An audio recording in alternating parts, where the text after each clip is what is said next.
Since the local elections on the 5th of May, there have been 139 local council by-elections held across England, Wales and Scotland. So how have the parties been getting on?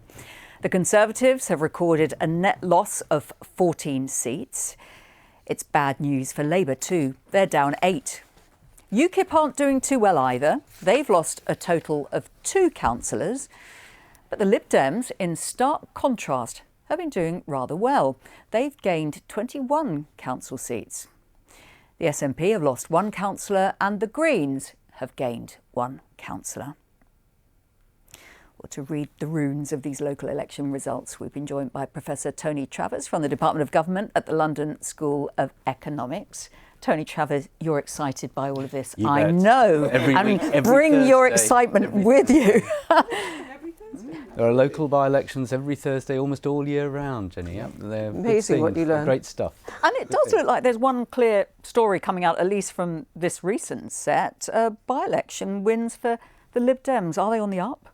Well, remember, many of these, almost all of these elections will last have been fought when the Lib Dems were doing really badly during the coalition or immediately afterwards on General Election Day in 2015. So it's a low base.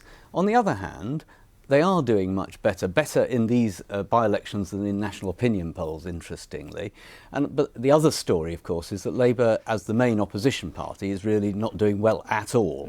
And so if you add it all together, it does tell us something about the shifting sands underneath what becomes national politics later on. I mentioned there Labour have lost 8 councillors. The Conservatives have lost 14. But are you saying that that's par for the course for the government party? I mean, the Conservatives have been in power, as it were, for 6.5 years now, and they're going into sort of mid-term in a second term. So you'd expect them to do badly in by-elections and local elections, and, you know, that's what's happening. Not that badly. And in fact, in a number of these by-elections, there's a swing from Labour to the Conservatives underneath the overall result.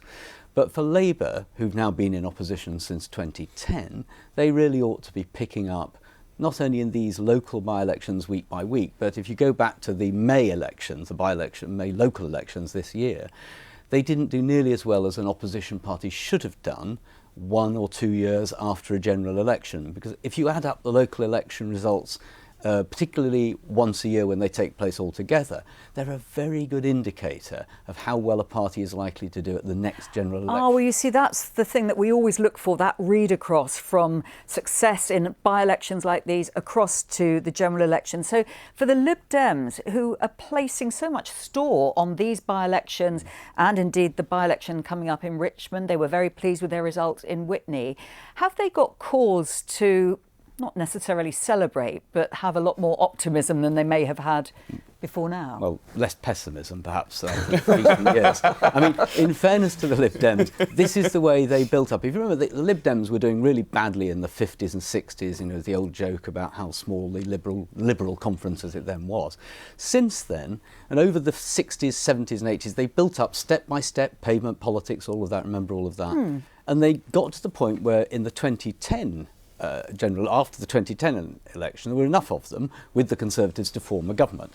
Though, of course, that proved their undoing because they were then punished for that in the 2015 election. So I suspect what we're seeing here is the beginning of a gradual build-up, step by step, question how long will it take. And, of course, the by-election in Richmond upon Thames is triply interesting because there's so many things going on at once inside it. Well, Jenny and Harry, you'll be watching that by-election, of course, won't you? I mean, are you anticipating, Jenny, that the Lib Dems could see an improvement? What's your reading of things so far? Well, the interesting question is whether it becomes a referendum on Brexit rather than a referendum, essentially, which Goldsmith hopes it is, on Heathrow. Because the problem for him is that he's personally very popular, but his constituency voted heavily for Remain. This is Zach Goldsmith, who has now stood down as a Conservative in order to protest about the Heathrow decision. But if one left-wing central candidate stands against him from the Lib Dems, say, and makes it a referendum on Brexit, a hefty majority to overturn, though. He's worked that seat for 12 years now, and he's built up a very strong database, I understand, of the voters and who they are and their issues. He's popular locally. He's got a whacking great majority. It'll be a big ask. It's over 20,000. Yeah, it's about 23,000. And yet they did vote, what, 70% to Remain? Absolutely, yes. But then Will they care that much about it? Can the Lib Dems, the big testament is, can they drag it off the local issue? Can they dent Zach Goldsmith's local reputation sufficiently enough to put trust in a candidate who no one's actually heard of, and is actually quite Johnny-come-lately to the whole race? Sorry. I mean, Tony, what do you think? Well, I think that he's in a slightly difficult position because I agree with all of that, but also I think the opposition parties will try to say, well, we don't want to live in a country that's sort of one-party state. You know, vote against the Conservatives to show we have opposition in Britain. I think the problem for Zach Goldsmith is, though, if his large majority, and it is a large majority, were to fall, how would we read that? I mean, given it's all about the airport, he's trying to campaign against the airport. If that majority falls, which I think most people think it might, I'm not quite sure that would look like a resounding win against the airport. And interesting that UKIP have decided not to put up a candidate in that seat. How unusual is it for major parties to decide not to field candidates in important seats like this? Well, I mean, except when there are extreme and unusual circumstances, as there were in the by-election Joe Cox's seat recently, it was a different kind of case. I think it's unusual, but normally in by-elections, as you know, you end up with 17 or 18 candidates, including, you know, all our old friends who stand in lots of by-elections. So it is unusual, but I think what in a sense UKIP are doing here, and Labour are thinking about this as well, is whether they should just make this an A versus B fight, perhaps about the EU and about the referendum and, you know, all of that all over again. So I think that they're probably thinking, let's make this as near as possible A versus B, a binary choice. The direct question is, on what? Tony Travers, thank you very much. Those questions will continue.